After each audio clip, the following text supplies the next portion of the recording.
नमस्कार मित्रों, मैं अनिल सिलेक्शन टाइम में आप सब लोगों का स्वागत करता हूं। इसके पहले जो आज मैं आपको पढ़ाने वाला हूं, आज समझा रहा हूं आपको कि बहिष्कोण समद्विभाजक थ्योरम होती क्या है, कैसे इसको यूज करते हैं सवालों पे, वो आपको समझाने वाला हूं।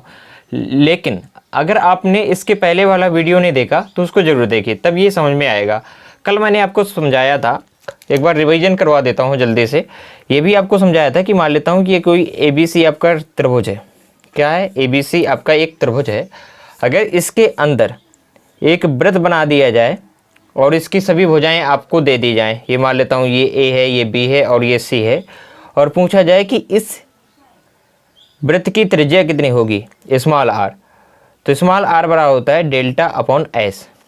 ठीक, ये चीज़ें मैंने आपको समझाया था। डेल्टा होता है त्रिभुज का क्षेत्रफल और ये आपका होता है परिमाप। क्या होता है? परिमाप, अर्थात सेमी पेरीमीटर। वो भी परिमाप नहीं, सेमी पेरीमीटर अर्थात अर्ध परिमाप जो एस होता है। ये चीज़ें मैं आपको समझा चुका हूँ। ये भी मैंने आपको कल बताया था, यदि कभी भी किसी समकोण त्रिभुज के अंदर एक वृत्त बना दी जाए, क्या बना दिया जाए? अगर कोई एक सर्किल बना दिया जाए एक राइट एंगल ट्रायंगल के अंदर, तो उसकी रेडियस कैसे निकालते हैं ये भी आपको समझाया था। मान लेता हूँ इसकी रेडियस भी स्मॉल r है, तो स्मॉल r का फार्मूला होता था, इसमें ये भुजाएं दे देगा, ये A है, ये B है और ये C, इस तरीके से भुजाएं आपको दे देगा। तो इसका स्मॉल रेडियस जब निकलती है तो ये होता है A plus B minus C upon 2, A plus B minus C upon 2।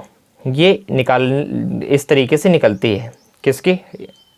अगर कभी भी राइट एंगल के अंदर एक सर्किल बना दिया जाए और उस सर्किल की आपसे रेडियस पूछे, तो स्मॉल r बड़ा होता है, इन दोनों को जोड़ देंगे और ये अर्थात कर्ण को घटा देंगे, लंब और आधार को दोनों को जोड़ देंगे और कर्ण से घटा देंगे, कर्ण को घटा देंगे इन दोनों के योग में और अपॉन में 2 कर देंगे। इस तरीके से इसके रेडियस निकलते हैं। ये चीज़ें आपको समझ में आ गई थी। कल मैंने ये पूरा का इसका प्रूफ भी बताया था ये कैसे आता है। तो आज आपको समझना क्या है, उस टॉपिक की बात करता हूँ, तो थोड़ी सा आप ध्यान दीजिए। अगर उसकी बात की जाए कि आज आपको क्या समझना है, और आज मैं आपको समझा रहा हूँ बहिष्कोण समद्विभाजक थ्योरम। कौन सा? बहिष्कोण समद्विभाजक थ्योरम। तो थोड़ी समझिएगा कि ये बहिष्कोण समद्विभाजक थ्योरम होती क्या है। तो थोड़ी सा आपको ध्यान देना है कि बहिष्कोण समद्विभाजक थ्योरम होती क्या है, थोड़ी ध्यान देना। तो आप लोग हेडिंग लगा लीजिए, बहिष्कोण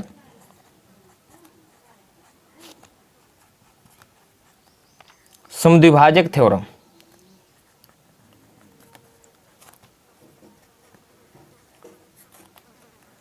बहिष्कोण समद्विभाजक थ्योरम अर्थात प्रमेय होता क्या है? कुछ लोग इसको नाम देते हैं, क्या नाम देते हैं इसके बारे में भी थोड़ी समझिए। कुछ लोगों ने इसको एंगल बाइसेक्टर की थ्योरम नाम दिया है, लेकिन आप किसी भी तरीके से इस कॉन्सेप्ट को याद रखिए। ये होता क्या है मैं आपको समझाता हूँ। एक बात समझिए यहाँ से, ये कोई अगर ABC आपका ट्रायंगल है, क्या है? त्रिभुज है। ABC आपका एक त्रिभुज है और कोण A का एंगल बाइसेक्टर, कोण B का एंगल बाइसेक्टर, कोण C का एंगल बाइसेक्टर, मान लेता हूँ ये I पर मिलते हैं। अगर ये दो एंगल बाइसेक्टर जिस बिंदु पर मिलते हैं किसी त्रिभुज के अंदर, उसे एन रेडियस बोला जाता है। क्या बोला जाता है? उसे एन रेडियस। ठीक, उसे अंतः केंद्र कहते हैं। क्या कहते हैं? उसे अंतः केंद्र। और अगर यहाँ तक ये भुजा को अगर मैं मिला दूँ, इस पर परपेंडिकुलर ड्रा कर दूँ, तो वो रेडियस बन जाती है। तो होगा क्या, ये अगर अंतः केंद्र है किसी भी त्रिभुज का, ठीक, तो आपसे पूछेगा कि बताओ ये वाला जो कोण है ये कितना होगा। ये कोई एक कोण देगा, तो इसमें रिलेशन क्या होता है पहले वो समझिए। तो कोण कौन सा? BIC। तो एंगल BIC जो होता है 90 plus angle A/2, angle A/2 ये होता है। ये वाला अगर कोण निकालना है तो 90 में से एंगल A/2 इसका आधा जोड़ देंगे तो ये वाला कोण निकल के आ जाएगा। कभी अगर ये वाला एंगल आपसे पूछ ले, कौन सा? Angle CIA। अगर एंगल CIA निकालना है तो एंगल CIA जो होगा तो ये होगा आपका कौन सा? तो थोड़ी सा आप लोग ध्यान दीजिएगा, ये एंगल निकालना है। अगर ये निकालना है तो 90 प्लस इसके सामने के कोण का आधा, अर्थात इसके सामने कोण कौन सा है, पी का आधा हो जाएगा, तो 90 प्लस एंगल B/2। इसी प्रकार अगर ये वाला कोण निकालना हो, एंगल AIB, एंगल AIB, तो ये होगा आपका कितना, 90 प्लस और इसी के सामने वाला कोण का आधा, अर्थात कौन सा, एंगल C/2, ये होता है। अब समस्या तो ये है कि ये आता कैसे है, इससे क्वेश्चन कैसे आएंगे, पहले वो समझिए। अगर आपको पता है तो तुरंत हो जाएगा, लेकिन ये आया कैसे, मेन चीज़ ये है। अगर आपको पता है कि ये आता कैसे है तो वो काफ़ी दिन तक याद रहेगा।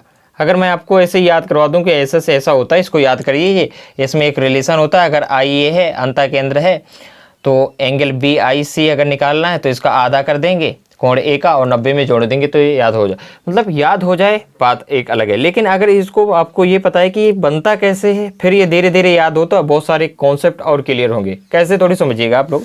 इसका क्वेश्चन कैसे आएगा पहले वो समझाता हूँ, फिर इसके बाद इसका प्रूफ बताता हूँ ये आता कैसे, थोड़ी सा ध्यान दीजिएगा, आपको पूरा समझा दूंगा। थोड़ी सा पेशेंस रखिए, कैसे ध्यान देना थोड़ी सा।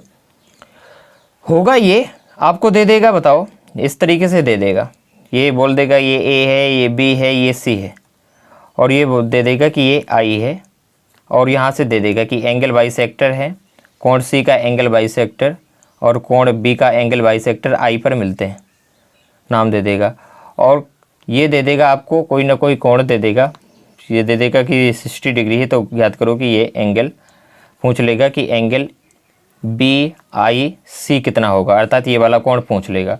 अगर BIC निकालना है तो आपको पता होगा 90 प्लस A/2, अर्थात 60 का आधा, इसमें 30 और जोड़ देंगे तो ये हो जाएगा 120 डिग्री। कितना हो जाएगा, 120 डिग्री।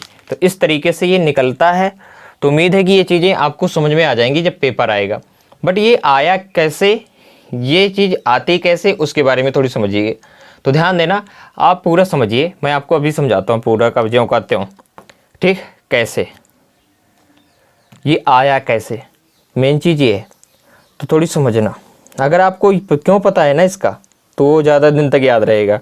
सूखी चीज़ें आपको ऐसे नहीं पता चला कि ऐसे तो बहुत सारी चीज़ें होती हैं, लेकिन आपको ये पता चल जाए कि ये आती हैं कैसे, अगर बनता कैसे धीरे धीरे, तो वो ज़्यादा दिमाग में रहेगा, काफ़ी देर तक रहता है, ठीक। समझिए, जैसे मैं आपको बताऊं कि कोई चीज़ आपको बताई जाए कि बताओ कि अगर बताया जाए कि नील नदी, बताओ नील नदी सबसे बड़ी नदी है, अगर मैंने बताया उसके बारे में डिटेल समझा दिया कि ये विक्टोरिया झील से निकलती है, कहाँ पे है विक्टोरिया झील, पूरा डिटेल समझाया तो बहुत देर तक याद रहेगी। वही चीज़ यहाँ पे भी होती, तो थोड़ी सा आप ध्यान देना। क्या, अब मैं आपको समझाता हूँ ये आता कैसे, तो समझना। ये ABC एक त्रिभुज है, ABC एक त्रिभुज है।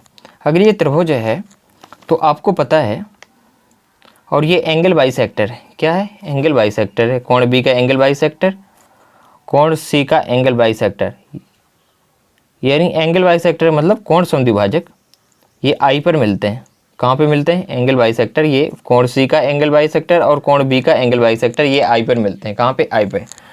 आपको ये भी पता है कि त्रिभुज के तीनों कोणों का योग कितना होता है, बोलिए जल्दी से, 180 अंश। तो कोण A प्लस कोण B प्लस कोण C बराबर होता है 180 डिग्री, अर्थात 180 अंश।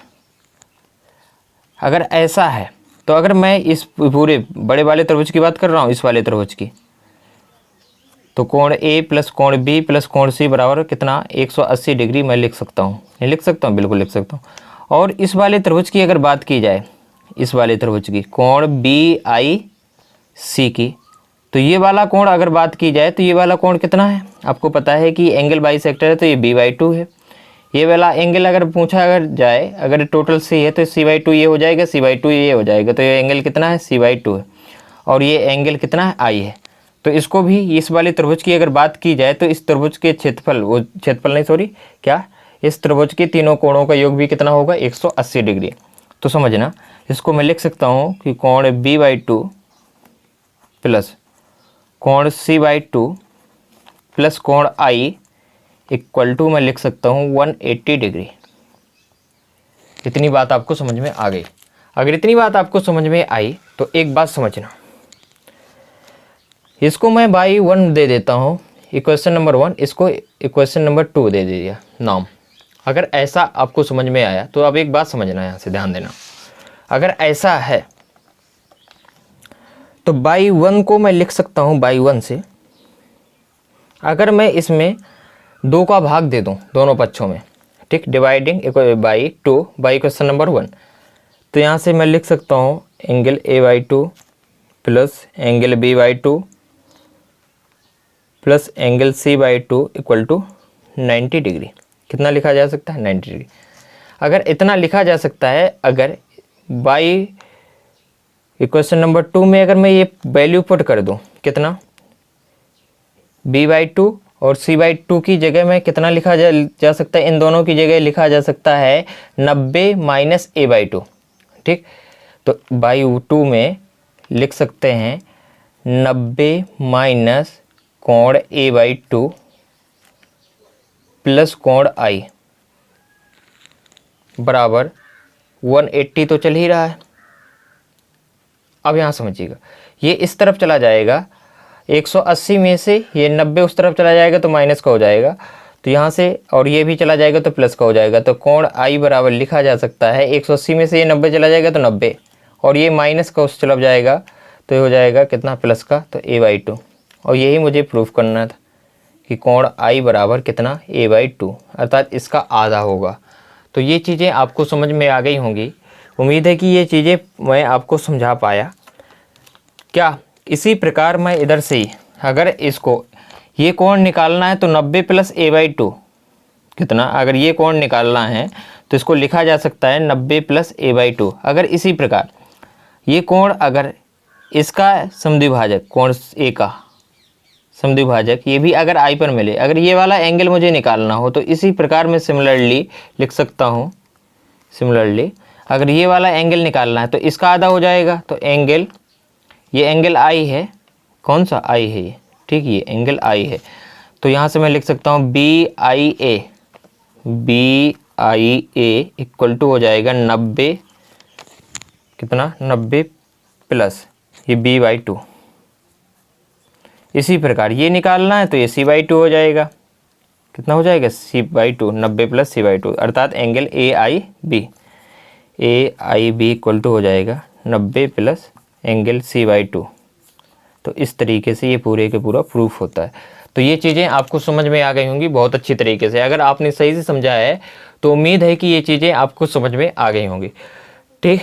तो ये इस तरीके से निकल के आता है। क्वेश्चन आपको मैंने बता ही दिया कि इसका क्वेश्चन कैसे आता है, ठीक। क्वेश्चन भी बहुत ईजी होता है, इस तरीके से दे देगा आपको, दे देगा, बताओ, ये कोण दे देगा आपको, दे देगा कि ये दे देगा 120 डिग्री, पूछ लेगा कि ये वाला कोण ज्ञात करो, ठीक। तो ये अभी निकालना है, तो आपको पता है ये नाम दे देगा, A है, ये B है, और ये आपका C है, इस तरीके से नाम दे देगा। और ये बोल दिया कि 120 डिग्री है, ये बोल देगा कोण B और कोण C के समद्विभाजक बिंदु I पर या O पे मिलते हैं, ठीक, इतना दे देगा। तो आपको ये भी पता है कि ये थ्योरम भी आपको पता है, तो मैं यहाँ से थोड़ी सा लिखता हूँ, आपको दिखाई दे रहा होगा। तो एंगल BOC बराबर होता है 90 प्लस कोण A/2। तो बस इसका मान तो दे रखा है, 120 इधर वैल्यू पुट कर देंगे, बराबर 90 प्लस कोण A/2।